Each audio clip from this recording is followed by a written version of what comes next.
നമസ്കാരം. Astrology master ക്ലാസ്സിൻ്റെ ഇന്നത്തെ അധ്യായത്തിലേക്ക് ഏവർക്കും സ്വാഗതം. നമ്മൾ ഇന്ന് ചർച്ച ചെയ്യാൻ പോകുന്ന സബ്ജക്റ്റ് എന്ന് പറയുന്നത് ജ്യോതിഷത്തിലെ ഏറ്റവും പ്രധാനപ്പെട്ട ഒരു ഭാഗമാണ് നമ്മൾ ചർച്ച ചെയ്യുന്ന 9-ാം ഭാവം. നമ്മൾ പരാശര മഹർഷി 10 കൊണ്ട് അച്ഛനെ ചിന്തിക്കുമ്പോൾ വരാഹമിഹിരനും അതുപോലെ തന്നെ യമന ജ്യോതിഷത്തിലെ പ്രധാന ആൾക്കാരും അതുപോലെ തന്നെ കേരളത്തിലെ പാരമ്പര്യമായിട്ടുള്ള അസ്ട്രോളജിയിലെല്ലാം തന്നെ 9 കൊണ്ടാണ് അച്ഛനെ ചിന്തിക്കുന്നത്. അതുകൊണ്ട് തന്നെ ജ്യോതിഷത്തിൽ ആത്മാവ്, പിതാവ്, അധികാരം, തേജസ് എന്നിവയുടെ പ്രതീകമാണ് സൂര്യൻ എന്ന് പറയുന്നത്. അത് 9-ാം ഭാവം ഭാഗ്യത്തെയും ധർമ്മത്തെയും പിതാവിനെയും സൂചിപ്പിക്കുകയും ചെയ്യുന്നു. അപ്പോൾ 9-ാം ഭാവത്തിൽ സൂര്യൻ നിൽക്കുമ്പോൾ ആ ആത്മാവിൻ്റെ ആ ഒരു ക്വാളിറ്റി, പിതാവിൻ്റെ കാര്യങ്ങൾ, അതുപോലെ തന്നെ അധികാര ഭാവങ്ങളിൽ നമുക്ക് അധികാര സ്ഥലങ്ങളിൽ നമുക്ക് കിട്ടുന്ന ഭാഗ്യങ്ങൾ, അതുപോലെ നമ്മുടെ തേജസ്, ഇതെല്ലാം തിരിച്ചറിയണം എന്നുള്ളതാണ്. അപ്പം നമുക്ക് കൂടുതലായിട്ട് പഠിക്കാം. അസ്ട്രോളജി മാസ്റ്റർ ക്ലാസ്സിൻ്റെ ഇന്നത്തെ അധ്യായത്തിലേക്ക് ഏവർക്കും സ്വാഗതം.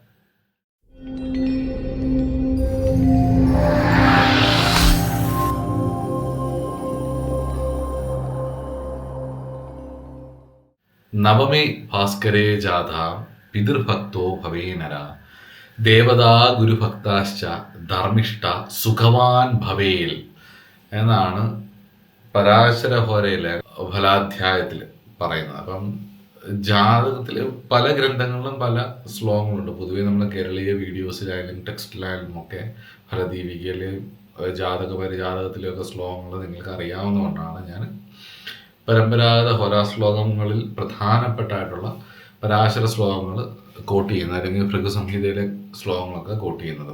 അപ്പം ഇവിടെ ജാതകത്തിൽ 9-ാം ഭാവത്തിൽ ഭാസ്കരൻ, അതായത് സൂര്യൻ നിൽക്കുന്ന വ്യക്തി പിതാവിനോട് അങ്ങേയറ്റം ഭക്തിയുള്ളവനും പിതൃഭക്തോ ഭവേനര ദേവന്മാരിലും ഗുരുനാഥന്മാരിലും അടിയുറച്ച വിശ്വാസമുള്ളവനും ആയിരിക്കും. ഇവർ സ്വാഭാവികമായി ഗുരുഭക്താശ ധർമ്മിഷ്ഠ സുഖവാൻ ഭവേൽ എന്നാണ്. അപ്പം സ്വാഭാവികമായിട്ട് ധർമ്മിഷ്ഠനായിരിക്കും, ജീവിതത്തിൽ എല്ലാ സുഖങ്ങളും അനുഭവിക്കാനുള്ള ഭാഗ്യവും ഇവർക്കുണ്ടായിരിക്കും എന്നാണ് ഇദ്ദേഹത്തെ പരാശര മഹർഷിയുടെ അഭിപ്രായം. അതിന് ഒരുപാട് വ്യാഖ്യാനങ്ങളും ഉണ്ട്. പരാശര ഹോരാ ഗ്രന്ഥങ്ങൾ വായിച്ചാൽ മനസ്സിലാക്കും. ഇതാണ് ട്രഡീഷണൽ ആയിട്ട് പറയുന്നത്. പക്ഷെ നമുക്ക് നമ്മുടേതായിട്ടുള്ള ഒരു അന്വേഷണം നോക്കാം. സൂര്യൻ 9-ൽ നിൽക്കുന്നത് ശുഭഫലങ്ങൾ എൻ്റെ അനുഭവത്തിലുള്ള കാര്യങ്ങൾ പറയാം. സമൂഹത്തിൽ വലിയ ബഹുമാനവും അധികാരവും ലഭിക്കും കേട്ടോ, അത് സംശയമൊന്നുമില്ല. പ്രത്യേകിച്ച് ഉച്ചനായിട്ടൊക്കെയുള്ള സൂര്യൻ 9-ൽ നിൽക്കുകയാണെന്നുണ്ടെങ്കിൽ, സ്വക്ഷേത്ര ബലവാനായിട്ടൊക്കെ നിൽക്കുകയാണെന്നുണ്ടെങ്കിൽ, സർക്കാർ തലത്തിലോ വലിയ പ്രസ്ഥാനങ്ങളിലോ ഒക്കെ ഉയർന്ന പദവികൾ, അല്ലെങ്കിൽ മതാധ്യക്ഷന്മാരായിട്ടൊക്കെ ഇരിക്കുന്ന കണ്ടിട്ടുണ്ട്. ഞാൻ പറഞ്ഞിട്ടുണ്ട്, ഈ ഇൻഡിവിജ്വൽ എക്സ്പ്ലോറിംഗ് ആണ് ശരിക്കും സ്പിരിച്വാലിറ്റി എന്ന് പറയുന്നത്. റിലീജിയസ് എന്ന് പറയുന്നത് ഒരു കൂട്ടം ആൾക്കാരുടെ അധികാരത്തിൻ്റെ കേന്ദ്രം. അത് രാഷ്ട്രീയമാണ് വാസ്തവത്തിൽ. ഞാൻ അങ്ങനെയാണ് വിശ്വസിക്കുന്നതിന്. മത കൂട്ടായ്മ എന്നൊക്കെ പറയുന്നത് തന്നെ അതൊരു ബലപ്പെടലാണ്. ശരിക്കുമുള്ള ഇൻഡിവിജ്വലായിട്ടുള്ള ഒരു വ്യക്തിയുടെ വളർച്ചയും താഴ്ചയ്ക്കും എന്തിനാണ് ഒരു കൂട്ടായ്മയുടെ ആവശ്യം? ഒരു വ്യക്തി ആധ്യാത്മികമായിട്ടുള്ള അയാളുടെ വളർച്ചയിൽ അയാൾക്ക് തന്നെ ഒരു സർവീസാണ്. Service to self, then service to family, then service to society എന്നത്. നാച്ചുറലി അത് സർവീസ് ടു സൊസൈറ്റിയിലേക്ക് എത്തും. അതായത് ഒരു അധ്യാത്മികൻ അയാളുടേതായ വളർച്ചയിലേക്ക് യാത്ര ചെയ്യുന്ന സമയത്ത്, അയാളുടെ വളർച്ച ഉണ്ടാകുന്ന സമയത്ത് അറിയാതെ തന്നെ അയാളുടെ കുടുംബത്തിലെ ചുറ്റുപാടുള്ളവർക്കും സർവീസ് ചെയ്യും. അവനവൻ ആത്മസുഖത്തിനായിട്ട് ആചരിക്കുന്നത് അവരന് തന്നെ സുഖത്തിനായിട്ട് വരും. പ്രത്യേകിച്ച് ഇനി സുഖത്തിനായിട്ട് വരുത്താൻ വേണ്ടിയിട്ട് നമ്മൾ പ്രത്യേകിച്ചൊന്നും ചെയ്യേണ്ട, അതങ്ങനെ സംഭവിക്കും. അതുപോലെ തന്നെയാണ് അത് തന്നെ സൊസൈറ്റിക്ക് അയാളെ കൊണ്ടൊരു ഗുണം ഉണ്ടാവുകയും ചെയ്യും. അപ്പോൾ ഉയർന്ന പദവിയും അധികാരവും സൂര്യൻ 9-ൽ നിന്നാൽ ഉണ്ടാവും എന്നുള്ളത് ഉറപ്പാണ്. രണ്ടാമത്തത് ആത്മീയ തേജസ്സാണ്. ഉയർന്ന ചിന്താഗതിയും തത്വജ്ഞാനങ്ങളോടും ആത്മീയ ഗ്രന്ഥങ്ങളോടും ആഴത്തിലുള്ള താല്പര്യവും ഇവർക്കുണ്ടാവും. ഒരു നല്ല അധ്യാപകനോ ആത്മീയ മാർഗദർശിയോ ആകാൻ ഇവർക്ക് കഴിയുകയും ചെയ്യും എന്നുള്ളതാണ്. അതുപോലെ തന്നെ പിതൃതുല്യനായിട്ടുള്ള ആൾക്കാരിൽ നിന്നും ഒരുപാട് അനുഭവങ്ങളും ഗുണങ്ങളും ഇവർക്കുണ്ടാകും എന്നുള്ളതാണ്. നല്ല ബലവാനായ സൂര്യൻ, ഈ സൂര്യൻ പാപിയാണെന്ന് പാപികൾ പറയുമെന്ന് തന്നെ കേരളീയ ജ്യോതിഷന്മാരുടെ ഇടയിൽ പറയും. പാവഗ്രഹമല്ലേ 9-ൽ നിൽക്കുന്നത്, അപ്പം അതിൻ്റെ ഫലം കുറയില്ലേ എന്നൊക്കെ പറയും. ഉണ്ട്, നമ്മൾ പോസിറ്റീവായിട്ടുള്ള കാര്യങ്ങൾ നോക്കാം. പക്ഷെ ചില കാര്യങ്ങളുണ്ട്. കാരണം വെച്ച് കഴിഞ്ഞാൽ ഈ ഫാദർ ഫിഗർ എന്നൊക്കെ പറയില്ലേ, നമുക്ക് അച്ഛനെ പോലെ ബഹുമാനിക്കുന്ന ആൾക്കാർ, അല്ലെങ്കിൽ അച്ഛൻ്റെ സുഹൃത്തുക്കൾ, അല്ല അച്ഛനെ പോലെ നമുക്ക് ഇഷ്ടമുള്ള ആൾക്കാർ, അല്ലെങ്കിൽ നമ്മൾ റെസ്പെക്റ്റ് ചെയ്യുന്ന ആൾക്കാരുണ്ടല്ലോ. അപ്പോൾ അവർ ജീവിതത്തിലെ നിർണായക ഘട്ടങ്ങളിൽ നമ്മളെ സപ്പോർട്ട് ചെയ്യും. ചിലപ്പോൾ ഭരണാധികാരികളായിരിക്കാം, അല്ലെങ്കിൽ അധ്യാപകരായിരിക്കാം, അല്ല മുതിർന്ന വ്യക്തികളായിരിക്കാം, അല്ലെങ്കിൽ മത അധ്യക്ഷന്മാർ, അല്ലെങ്കിൽ ആ ബഹുമാനം കൊടുക്കേണ്ട ആ ലീഡർ ലെവലിൽ ഇരിക്കുന്ന ആൾക്കാരിൽ നിന്നുമുള്ളൊരു സപ്പോർട്ട് ചില സിറ്റുവേഷൻസിൽ ഉണ്ടാകും. രവി നീചനായാൽ ഒരിക്കലും അതുണ്ടാവില്ല. രവിയുടെ ബലക്ഷയം ജാതകത്തിലുള്ള ഒരാൾക്ക് ഈ ലീഡർഷിപ്പ് തലങ്ങളിൽ ഇരിക്കുന്ന ആൾക്കാരുമായിട്ടുള്ള ബന്ധങ്ങൾ ഒരിക്കലും ചേരത്തില്ല, അച്ഛനുമായിട്ടും ചേരത്തുണ്ടാവില്ല.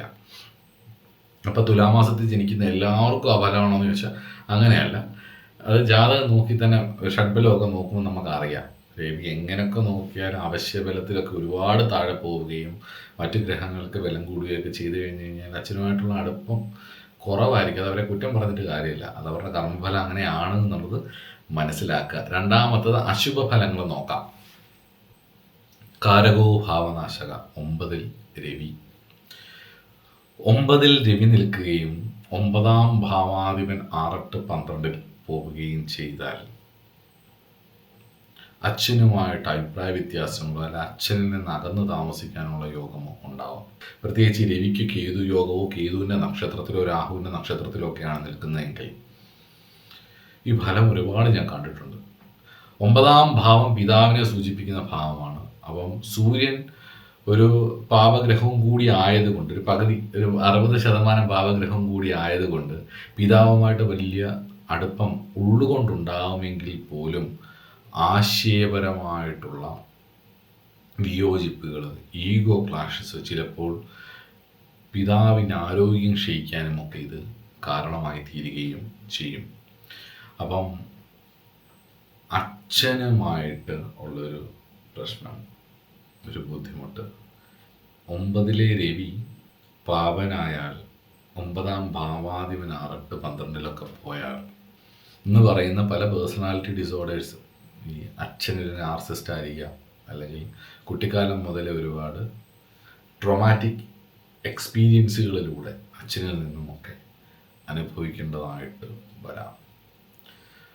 അതുപോലെ തന്നെ ഉള്ളൊരു പ്രശ്നം എന്ന് പറയുന്നത് 9-ലെ രവിക്ക് ഓവർ കോൺഫിഡൻസ്, അല്ലെങ്കിൽ ഈഗോ, ഇഗ്നോറൻസ്, അരഗൻ നേച്ചറൊക്കെ വരാം. അമിതമായിട്ടുള്ള ആത്മവിശ്വാസം, എപ്പോഴും ഇങ്ങനെ പൊക്കിപ്പിടിച്ചിട്ട് താൻ പറയുന്നതും വിശ്വസിക്കുന്നതുമാണ് പരമമായ സത്യം എന്നുള്ളത്, ശരിയാണെന്ന് വിശ്വസിക്കുന്ന ഇത് റൈറ്റസ് ഈഗോ എന്ന് പറയും. അതായത് ഇത് മാത്രമാണ് ശരി, ഇതാണ് ശരി, ഇതല്ലാതെ മാറ്റമൊന്നുമില്ല. ഇതല്ലാതെ മറ്റൊരു ശരി ഉണ്ടെന്ന് പറഞ്ഞാൽ അവരുടെ അടുത്ത് പറയാം നിങ്ങൾക്ക് അറിയാത്തതുകൊണ്ടാണ്. എനിക്കെല്ലാം അറിയാമല്ലോ, നിങ്ങൾക്ക് അറിയാത്തത് കൊണ്ടാണെന്ന് പറയും. വാസ്തവത്തിൽ പൂർണ്ണത എന്നൊന്നും ഇവിടെ ഇല്ല. ഒരു വിഗ്രഹം, ഒരു രീതി, ഒരു സമ്പ്രദായം ഉടയുമ്പോൾ അടുത്തൊരു സമ്പ്രദായം ഉടലെടുക്കും. മനുഷ്യന് മുന്നോട്ട് പോകണ്ടേ? ഓരോ കാലങ്ങളിലും അതാത് കാലഘട്ടങ്ങളിൽ ഓരോ സമ്പ്രദായങ്ങൾ ഉണ്ടാവും. സമാധാനത്തിന് വേണ്ടിയിട്ടുള്ള ആഗ്രഹിക്കുന്നവർ ഇതിലെല്ലാത്തിലും ഉണ്ടാവും. അതിൽ അവർ സ്വസ്ഥമായിട്ട് പോകും, അല്ലാത്തവരിങ്ങനെ സങ്കടപ്പെട്ടുകൊണ്ടേയിരിക്കും. ഒന്ന് മാത്രം നിലനിർത്തിക്കൊണ്ട് ബാക്കിയെല്ലാം പൊളിക്കാം. ഈ ഒരു ഒറ്റ ആശയം മാത്രമാണ് ശരി എന്ന് പറയുന്നത് ശരിക്കും ഈഗോയാണ്. ശരി, അത് മാത്രമാണ് ശരി, താൻ മനസ്സിലാക്കിയത് മാത്രമാണ് ശരി എന്നുള്ള അവസ്ഥയാണ്. ഇത് സംഘർഷം ഉണ്ടാക്കും, ബന്ധങ്ങളിൽ സംഘർഷം ഉണ്ടാക്കും. ഇവരെ സഹിക്കാൻ വലിയ പാടായിരിക്കും എല്ലാവർക്കും അങ്ങനെ വരും. അല്ലെങ്കിൽ അച്ഛനുമായിട്ടുള്ള ബന്ധം വലിയ ബുദ്ധിമുട്ടായിരിക്കും. അതുകൊണ്ട് അതിൽ നിന്ന് മാറി സഞ്ചരിക്കാൻ ശീലിക്കുക എന്നുള്ളത് തന്നെയാണ്. അത് തിരിച്ചറിഞ്ഞ് മുന്നോട്ട് പോവുക എന്നുള്ളതാണ്. കാരണം എല്ലാവർക്കും എല്ലാം വേണമെന്നതല്ല, എല്ലാവർക്കും എല്ലാം ശരിയല്ല. എല്ലാവർക്കും എല്ലാം തെറ്റുമല്ല. ഭിന്ന രുചിരീ ലോക. വ്യത്യസ്തങ്ങളായിട്ടുള്ള മനുഷ്യർക്ക് അവരവരുടെ കർമ്മക്ഷയത്തിനനുസരിച്ച്, കർമ്മത്തിൻ്റെ ഗുണത്തിനനുസരിച്ചും കാർമിക് മെറിറ്റിൻ്റെയും ഡെപ്റ്റിൻ്റെയും രീതികൾക്കനുസരിച്ച് സുഖദുഃഖങ്ങളും ഇഷ്ടാനിഷ്ടങ്ങളും ഒക്കെ വരും. അത് ചൂഷണം ചെയ്ത് ജീവിക്കുന്നവരുണ്ട്, അത് ഇഷ്ടപ്പെട്ട് ചെയ്യുന്നവരുണ്ട്, അവയർനെസ്സോടുകൂടി ചെയ്യുന്നവരുണ്ട്. സുഖമാണെങ്കിലും ദുഃഖമാണെങ്കിലും. സുഖമാണെങ്കിൽ അത് സന്തോഷം സുഹൃത്തത്തിൻ്റെയാണ്. ദുഃഖമാണെങ്കിൽ അത്രയും കർമ്മം ക്ഷയിച്ച് നമ്മൾ വിചാരിച്ച് മുന്നോട്ട് നീങ്ങുക എന്നുള്ളതല്ലാതെ ഇതിനു വേണ്ടി ഇനി വാദിച്ച് ഇതെല്ലാം ശരിയാണെന്ന് പ്രൂവ് ചെയ്തൊക്കെ വരുമ്പോഴത്തേക്ക് അപ്പോൾ അടുത്ത തലമുറകൾ അത് കൊണ്ടുപോകില്ലേ എന്ന് ചോദിക്കും. ഞങ്ങളിത് ചെയ്തു വെച്ചിരിക്കുന്ന അടുത്ത തലമുറകൾ കൊണ്ടുപോകും. അടുത്തടുത്ത തലമുറകൾക്ക് ജീവിക്കേണ്ട സാഹചര്യങ്ങൾക്കനുസരിച്ച് അവർ വേണ്ടത് ചെയ്തോളും. ഏതൊക്കെ കാലഘട്ടത്തിൽ എന്തൊക്കെയാണോ ഉണ്ടായിരുന്നത് അതിനെയൊക്കെ അതിൻ്റേതായ കാലദേശങ്ങൾക്കനുസരിച്ച് മാറ്റം വരുത്തി അവർ മുന്നോട്ട് കൊണ്ടുപോകും. അതിന് ഏറ്റവും വലിയ ഉദാഹരണം ഞാൻ കൊച്ചിലെ പറയുന്നേക്കുന്നത് ഈ അച്ഛനമ്മമാർ സമ്പാദിച്ച് വെക്കണം എന്ന് പറയുന്നതാണ്. വെക്കുന്നത് നല്ലത് തന്നെയാണ് കുട്ടികൾക്ക്. ഈ വലിയ വീടുകളൊക്കെ വെച്ചിടും. അത് വെക്കുമ്പോഴേ പറയും ഏറ്റവും നല്ല സാധനമൊക്കെ ഇട്ടൊരു അടുത്ത തലമുറ പിള്ളേർക്ക് അതിന് വേണ്ടി ബുദ്ധിമുട്ടേണ്ടി വരരുത് എന്നൊക്കെ പറയും. നമ്മുടെ ചുറ്റുവട്ടത്ത്, നമ്മുടെ ഏരിയകളിൽ ഒരു 50 വർഷത്തിന് മുകളിൽ പഴക്കമുള്ള എത്ര വീടുകളുണ്ട്. മക്കൾക്കും കൂടെ വേണ്ടി വെച്ചിട്ടുണ്ടായിരുന്ന അവരുടെ ആജീവനാന്ത ആരോഗ്യവും സമ്പത്തും സ്പെൻഡ് ചെയ്ത് തങ്ങൾക്കും തങ്ങളുടെ മക്കൾക്കും ബാധ്യത ഉണ്ടാവാതിരിക്കാൻ അവർക്ക് ജീവിക്കാൻ വേണ്ടിയിട്ട് ചെയ്തു വെച്ച വീടുകൾ കുറച്ച് കഴിയുമ്പോഴത്തേക്ക് ട്രെൻഡ് മാറുമ്പോൾ പുതിയ ജനറേഷൻ വരുമ്പോൾ അതൊക്കെ ഇടിച്ച് കളഞ്ഞിട്ട് പുതിയ വീട് വെക്കും അല്ലേ. ഒരു മിക്കിടത്തും അങ്ങനെ. പഴയ രാജകൊട്ടാരങ്ങൾ മാത്രമല്ല, അത് മെയിൻറ്റെയിൻ ചെയ്യാൻ അവിടെ ഉള്ളവരോട് ചോദിച്ചാൽ അറിയാം, അവിടെ മെയിൻറ്റെയിൻ ചെയ്യാൻ ഭയങ്കര പാടാണ്. പിന്നെ അത് അവരുടെ അവർക്കത് വേണ്ടത് കൊണ്ടും അവരുടെ നിലനിൽപ്പിന് അത് ആവശ്യമായതുകൊണ്ടുമാണ്, അവരുടെ സ്റ്റാറ്റസിന് അത് ആവശ്യമായതുകൊണ്ടും, കൊട്ടാരം പൊളിച്ച് കളയാൻ പറ്റാത്തതുകൊണ്ടും അല്ലെങ്കിൽ പല കാര്യങ്ങളും മാറ്റി വെക്കാൻ പറ്റാത്തത് കൊണ്ടുമാണ്. അതേസമയത്ത് അതൊന്നും ഇല്ല, കുഴപ്പമൊന്നുമില്ല, പുതിയ വീട് വെക്കാം എന്നുള്ളതാണെങ്കിൽ അപ്പോഴേ പഴയ ആ ഫീലിങ്സ് ഒന്നുമില്ല, അടിച്ച് കളയും. അച്ഛനും മരിച്ചു പോയിട്ടുണ്ട്, അമ്മയും മരിച്ചു പോയിട്ട് അവരൊക്കെ മരിച്ചു പോയില്ലേ, അവർ അടുത്ത തലമുറ വന്നില്ലേ, ഇതിനതിനും കിടക്കാൻ പറ്റുമോ എന്നൊക്കെ പറഞ്ഞിട്ട് അടിച്ചു കളയാം. അപ്പം അതുകൊണ്ട് ഇതുപോലെ തന്നെ എല്ലാ കാര്യത്തിലും അങ്ങനെയാണ്, മാറിക്കൊണ്ടേയിരിക്കും. ഒന്ന് മാറി ഒന്ന് പൊളിക്കാൻ നോക്കിയാൽ പകരം അവിടെ വേറൊന്ന് വരും. അതുപോലെ തന്നെയാണ്, ഒന്ന് മാത്രമാണെന്ന് നോക്കിയാൽ, ഒന്ന് മാത്രമാണ് ശരിയെന്ന് പറയാൻ നോക്കിയാൽ അതിന് എത്രയൊക്കെ വാദപ്രതിവാദങ്ങൾ നടത്തിയാലും തർക്കങ്ങൾ നടത്തിയാലും സ്നേഹത്തിൻ്റെ ഭാഷ ഉപയോഗിച്ചാലും കാലം കഴിയുമ്പം ഒരു കാലമുണ്ട് അതിന്. ആ കാലം കഴിയുമ്പം സംഘർഷങ്ങൾ രൂപപ്പെടും, പുതിയൊരാശയം അവിടെ ഉരുത്തിരിഞ്ഞ് വരും. അത് സനാതനമാണ്, പ്രപഞ്ച സത്യമാണ്, അതൊരു ഒഴുക്കിൻ്റെ ഭാഗമാണ്. ഒരുപാട് കാലമൊന്നും അങ്ങനെ തടഞ്ഞു വെക്കാൻ പറ്റില്ല ഒന്നും. അത് മാറിക്കൊണ്ടേയിരിക്കും. അപ്പോൾ അതുകൊണ്ടാണ് ഞാൻ പറയുന്നത്, അമിതമായ ആത്മവിശ്വാസം നല്ലതാണ്, പക്ഷെ ഒരു പരിധി കൂടുതൽ കൂടിപ്പോയാൽ, ഞാൻ പറയുന്നത് മാത്രമാണ് ശരിയെന്ന് പറഞ്ഞ് മുന്നോട്ട് പോയാൽ, ഞാൻ ചിന്തിക്കുന്നത് മാത്രമാണ് ശരിയെന്ന് പറഞ്ഞ് മുന്നോട്ട് പോയാൽ അത് ബുദ്ധിമുട്ടുണ്ടാവുകയും ചെയ്യും എന്നുള്ളതാണ്.